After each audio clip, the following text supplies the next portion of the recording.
performing burial every day. And they expect us to silence. Now, it's an order.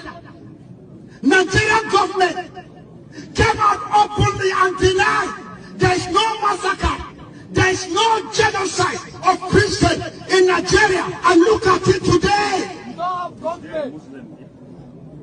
Is there any Muslim here?